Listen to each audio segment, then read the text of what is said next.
Assalamu alaikum wa rahmatullahi wa barakatuh. In a small, peaceful, and religious village in southern Italy, there lived a priest named Padre Giovanni. He was known as a spiritual figure, respected by his congregation. With great dedication, he led Mass, gave moral lectures, and became an advisor to people seeking spiritual guidance. However, behind his compassionate and charismatic face, there was a deep hatred for Islam. This hatred did not just appear. Giovanni's childhood was shaped by the dark stories he heard from his father, a war veteran. His father often told stories of fighting against Muslim troops during his youth, with hateful words, "They are the enemies of God." These sentences were deeply embedded in young Giovanni's soul, forming the prejudice that Islam was a threat to the Christian faith. Since childhood, Giovanni was educated in a conservative church environment. He was taught to regard his religion as the only truth. When he grew up, he chose the path of becoming a priest, hoping to protect the faith of his congregation from outside influences that were considered dangerous. The beginning of the debate, meeting Yusuf. One day after Sunday morning Mass, a Muslim man named Yusuf came to the church. Yusuf was a villager who was known to be friendly and simple. Although he was a Muslim, his relationship with the villagers was very good. However, for Giovanni, Yusuf's presence was a reminder of the threat he feared. That day, one of the congregation proposed the idea of holding a theological debate between Giovanni and Yusuf. The congregation wanted to see how the two religions discussed their beliefs. Giovanni, although hesitant, agreed confidently. For him, this was an opportunity to show the superiority of his teachings in front of the congregation.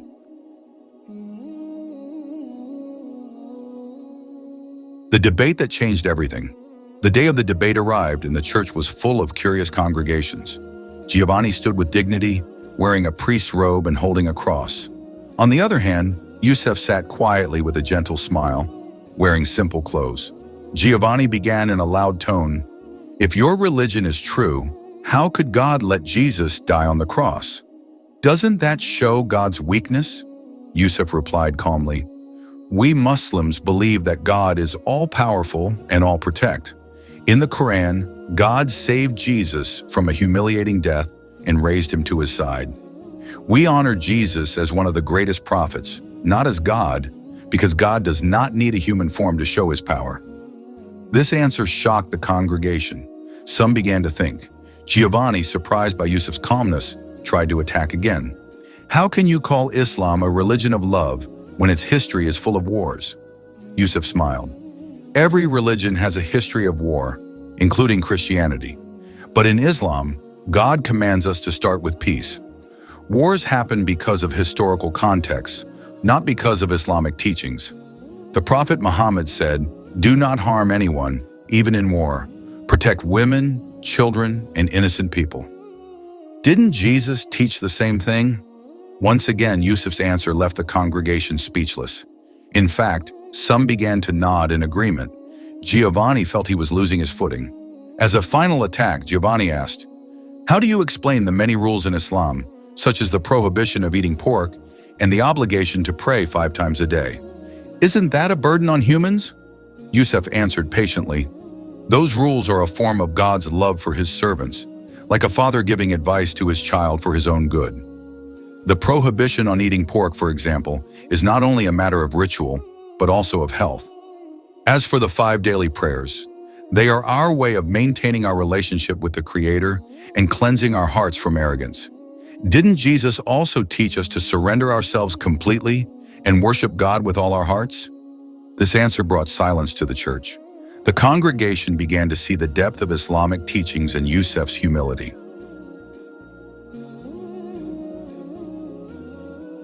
The plan to burn the Quran. After losing the debate, Giovanni felt humiliated in front of his congregation. He not only lost the argument, but also saw that some of the congregation began to admire Yusuf and the teachings of Islam. In desperation, Giovanni planned an action to regain the trust of his congregation. He decided to burn the Quran in front of them as a symbol of rejection of Islam. The following Sunday, Giovanni stood on the pulpit with a Quran in his hand.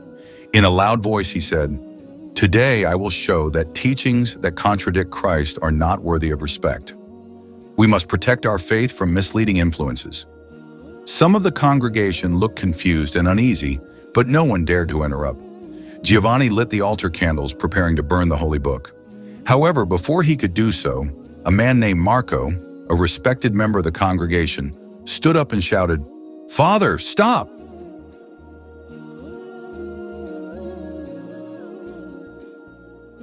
Transformation and confession.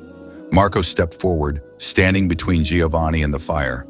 In a firm voice, he said, "What you are about to do is not the teaching of Jesus. Jesus never taught hatred or contempt for others, not even his enemies. He taught love and forgiveness." Giovanni fell silent as the congregation began to whisper. Marco continued, "Father and all those present here, how many of us really know what the Quran teaches? I have read it, and what I have found is not a teaching of hatred, but a teaching that glorifies the same God we worship." Marco explained that the Quran honors Jesus, whom they call Isa, as a great prophet, and recognizes his virgin birth as a miracle of God. "Is a book like this worthy of being burned?" Marco asked. Giovanni, who had previously been filled with anger, began to tremble. The fire he had lit was blown out by the wind. In a trembling voice, he said, "Marco, maybe I have been blinded by fear and hatred. You are right, Jesus never taught hatred. What I planned was a mistake."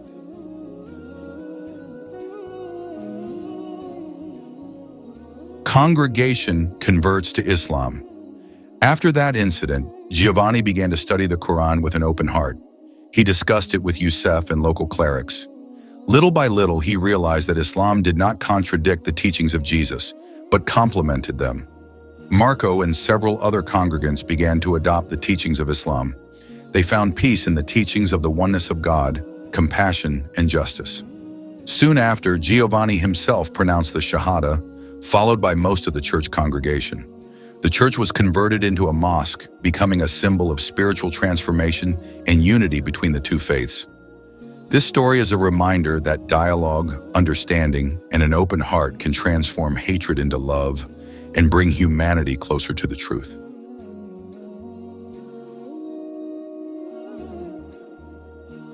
A priest named Padre Antonio was known as a deeply devout figure. He dedicated his life to the church, serving the congregation and spreading messages of love. However, behind his sincere devotion lay a hidden dark side, his hatred for Islam. This hatred stemmed from a story from his childhood. His father, a war veteran, often recounted horrific tales of battles against Muslim forces in his youth.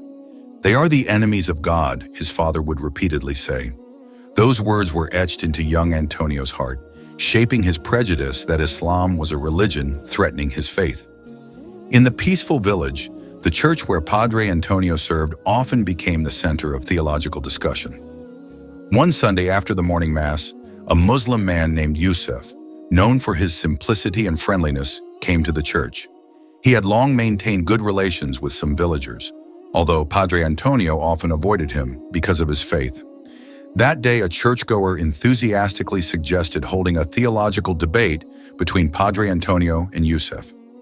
Antonio, though hesitant, agreed with full confidence.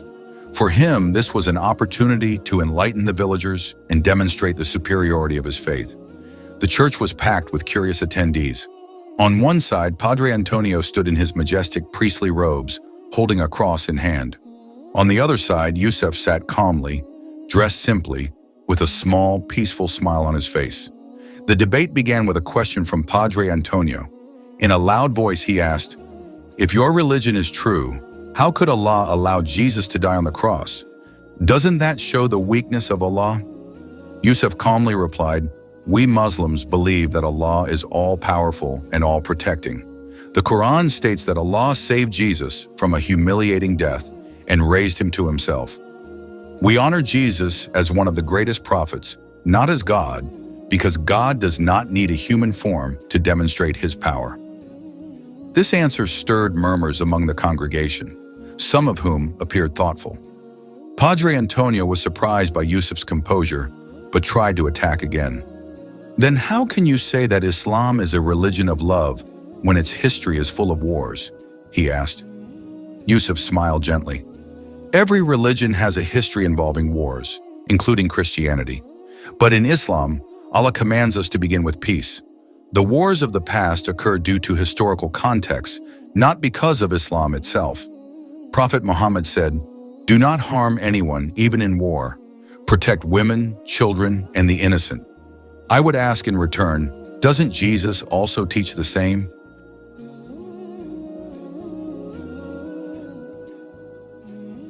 The congregation murmured again, some of them amazed at how Yusuf answered with humility. Meanwhile, Padre Antonio began to lose his footing in the argument. As a final blow, he asked, "How do you explain the many rules in Islam, such as the prohibition of eating pork and the obligation to pray 5 times a day? Aren't those burdensome for humans?" Yusuf patiently responded, "We see those rules as expressions of Allah's love for his servants, much like a father giving advice to his child for their well-being. The prohibition against eating pork, for example, is not just about rituals but also about health. As for praying 5 times a day, it's our way of maintaining a connection with the Creator, keeping our hearts free from arrogance and ego. Didn't Jesus also teach surrendering oneself and worshiping God wholeheartedly?" This response brought silence to the church. The congregation began nodding, impressed by Yusuf's depth of knowledge and humility.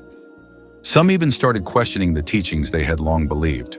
After losing the open debate, Padre Antonio felt his pride shattered. It wasn't just that he had lost the argument, but many of his churchgoers began admiring Yusuf and Islam. This made him feel that Islam posed a real threat to his congregation's faith. In his turmoil, Padre Antonio devised a plan to regain their trust. He would burn a copy of the Quran in front of the churchgoers to show that Islam had no place in their village. On a Sunday morning, the church was filled with its usual crowd. After the Mass, Padre Antonio stood at the pulpit with the Quran in hand. With a firm tone, he said to the congregation, "Today I will show that the teachings opposed to Christ do not deserve respect. We must protect our faith from misleading influences." Some of the congregation looked confused and uneasy, but no one dared to interrupt. Padre Antonio lit a flame from the altar candle, preparing to burn the holy book. However, before he could do so, a man from the congregation named Marco stepped forward with a determined face. "Padre, stop!" Marco shouted loudly. The entire congregation fell silent, watching Marco now standing between Padre Antonio and the flame. Marco continued, "What you're about to do is not the teaching of Jesus. Jesus never taught hatred or contempt toward others, even toward his enemies. He taught love and forgiveness. If you burn this Quran, you're not just opposing Islam, but also the message of love taught by Jesus." Padre Antonio froze. The congregation began murmuring, some agreeing with Marco.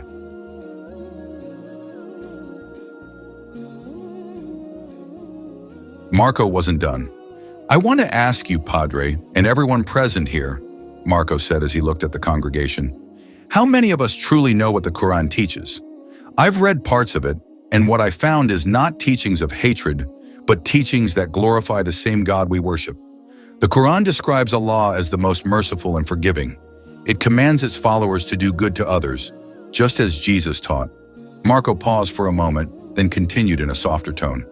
"Did you know that the Quran even mentions Jesus, whom they call Isa, as a great prophet, and that his birth from a virgin is seen as a miracle from Allah? They honor Mary, the mother of Jesus, even more than we often do. Is such a book worthy of being burned?" The congregation fell silent. Some of them appeared to reflect deeply, while others looked ashamed. Padre Antonio, who had been filled with anger, now appeared shaken. The flame he had lit from the candle was extinguished by the wind. He looked at Marco, then at the Quran in his hand. Slowly he lowered the book and carefully closed it. "Marco," he said with a trembling voice, "perhaps I've been blinded by my fear and hatred. You are right. Jesus never taught us to hate. What I intended to do today was wrong." Yusuf, who had been among the congregation, stepped forward. In a gentle voice he said, "Padre, the greatness of a person is not measured by their mistakes, but by their courage to acknowledge and correct them. I am not angry with you because I know that anyone can be led astray by fear. But know this, Islam does not come to destroy others' faith. We believe in the one God, just as you do, and we honor all his prophets, including Jesus." After this incident, which shook the small Italian village, everything began to change. Marco, known as a wise and compassionate man among the congregation, opened many people's eyes about Islam. His calm yet firm explanations about the Quran's teachings and his respect for Jesus made the congregation start to question their long-held beliefs. Marco explained that the teachings of Islam did not contradict those of Jesus, but rather complemented them. He highlighted the similarities between the two faiths, such as the belief in one God, love for others, and the importance of doing good. The congregation began to realize that Islam was a religion of compassion, not the threat they had once imagined. One day, Marco addressed the congregation saying, "When I read the Quran, my heart trembled. I found the truth I had been searching for. Islam teaches a balance between faith and deeds, a connection with God, and a relationship with fellow humans. I cannot ignore this truth." One by one, members of the congregation began to rise. Marco stepped forward, followed by many others. They said they too had found the truth of Islam through discussions, readings, and Yusuf's example.